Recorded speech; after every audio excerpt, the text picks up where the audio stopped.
নমস্কার, চলুন আজ আপনাদেরকে ঘুরিয়ে নিয়ে আসি চিরচেনা ব্যস্ত কলকাতার মাঝে এক শান্ত মনোমুগ্ধকর জায়গা থেকে। হ্যাঁ, আজ আমি আপনাদের ঘুরে দেখাবো মানিকতলার গৌরীবাড়ি লেনে অবস্থিত পার্শ্বনাথ জৈন মন্দির। প্রথমেই বলে দিই এখানে কিভাবে যাবেন। শোভাবাজার মেট্রোর 1 নম্বর গেটের সামনে থেকে একটি অটো ধরে নেমে পড়ুন গৌরীবাড়ি মোড়ে। তারপর গৌরীবাড়ি লেন ধরে হেঁটে পৌঁছে যান মন্দিরের সামনে।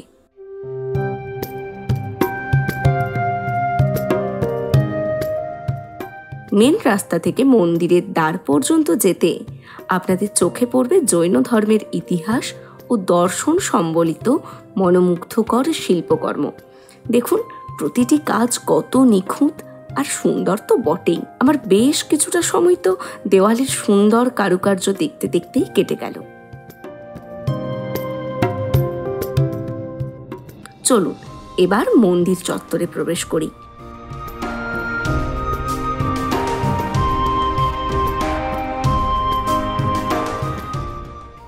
মন্দির চত্বরে প্রবেশ করে প্রথমেই মনে হলো কলকাতার মাঝে এত সুন্দর অন্যরকম একটি জায়গা আছে, এতদিন আমি জানতামই না।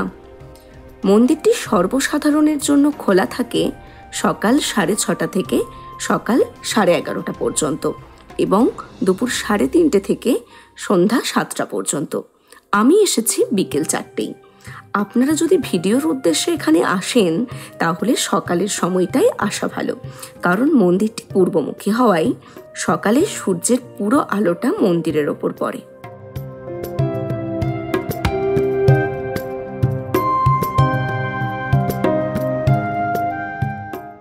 মন্দির চত্বরের এক প্রান্তে রয়েছে পাড় বাঁধানো ছোট্ট একটি জলাশয়। জলাশয়টি বিভিন্ন মাছে পরিপূর্ণ।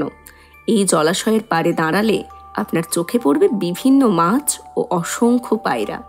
এখানে মোট 4টি মন্দির রয়েছে।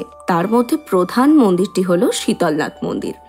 সেটি আমি অবশ্যই আপনাদের কাছ থেকে ঘুরে দেখাবো, কিন্তু তার আগে চলুন মন্দিরের বাগান ও চারিপাশের কারুকার্যগুলো দেখে নিই। 1867 সালে রায় বদ্রীনাথ বাহাদুর কর্তৃক নির্মিত এই মন্দিরে প্রতি বছর হাজার হাজার ভক্ত ও দর্শনার্থী ভিড় জমান এর আধ্যাত্মিক পরিবেশ ও সূক্ষ্ম শিল্পকলার দ্বারা মুগ্ধ হয়ে। শীতলনাথ মন্দিরের পাশাপাশি এখানে রয়েছে চন্দ্রপ্রভা মন্দির, মহাবীর মন্দির ও দাদবাড়ি ও কুশলজি মহারাজের মন্দির। এর মধ্যে প্রধান মন্দিরটি শীতলনাথ মন্দির, যা জৈন ধর্মের 10ম তীর্থঙ্কর শীতলনাথকে উৎসর্গ করে করা হয়েছে।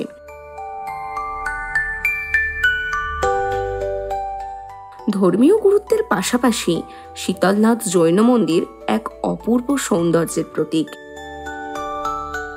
কলকাতার কোলাহলের মাঝেও এই মন্দির এক শান্তি ও আধ্যাত্মিকতার বাতিঘর হিসেবে দাঁড়িয়ে আছে। এই কারুকার্যগুলি কি সুন্দর!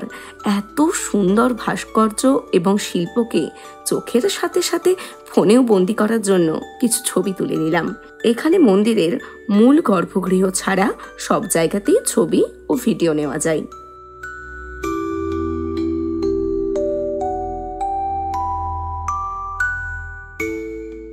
মন্দির চত্বরে ঘুরতে ঘুরতে যতবার এই মার্বেল পাথর আর রঙিন পাথরের সুন্দর নকশা চোখে পড়ছে, ততবারই আমার পা সেই জায়গায় থেমে যাচ্ছে। প্রতিটি কাজ কত নিখুঁত, শিল্পীর কত ভাবনা আর কত ধৈর্যের ফসল এই সুন্দর কারুকার্য। বিকেলের অস্তগামী সূর্যের আভায় এ যেন এক সত্যিই মায়ানগরী।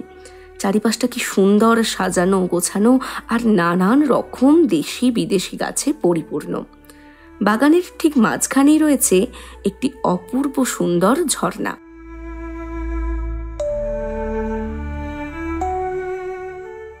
মন্দিরটি দেখুন, এক মুহূর্তের জন্য আপনার মনে হবে যেন আপনি কোনো রাজস্থানী স্থাপত্যের সামনে দাঁড়িয়ে।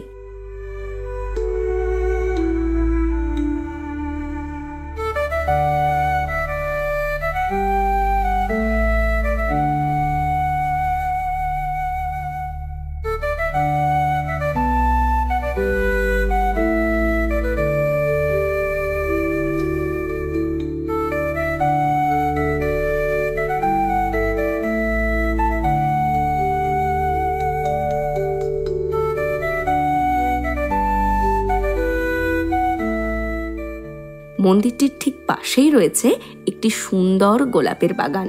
কিছুক্ষণ এই গোলাপ বাগানে দাঁড়িয়ে তারপর চলে গেলাম মূল মন্দিরের একদম কাছেই।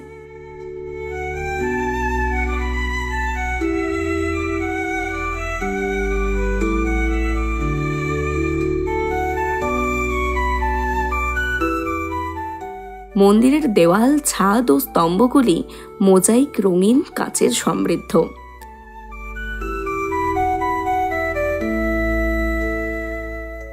এই মন্দিরের বিশেষত্ব হল মন্দির প্রাঙ্গণের ভিতরের অসামান্য কারুকার্য এবং শতবর্ষ প্রাচীন স্থাপত্য শিল্পের নিদর্শন, যা আজও বিস্ময়ের কারণ। মন্দিরের গায়ে রয়েছে সূক্ষ্ম কারুকার্য, রয়েছে আয়না খচিত স্তম্ভ এবং রঙিন ঘষা কাচ দিয়ে সাজানো জানলা। মন্দিরের ছাদের দিকে দেখুন, এই রঙিন কাচের ছাদের অলঙ্করণ সত্যিই অভূতপূর্ব। এছাড়াও রয়েছে একটি সুন্দর বড় ঝাড়বাতি, যার আলো মন্দিরের পরিবেশকে আরও ঝলমলে, সুন্দর ও আকর্ষণীয় করে তুলেছে। মন্দিরের ভিতরের মূর্তিগুলিতে সোনার মালা, রূপার পদ্মসহ শীতলনাথের হীরক খচিত কপাল মূর্তি রয়েছে।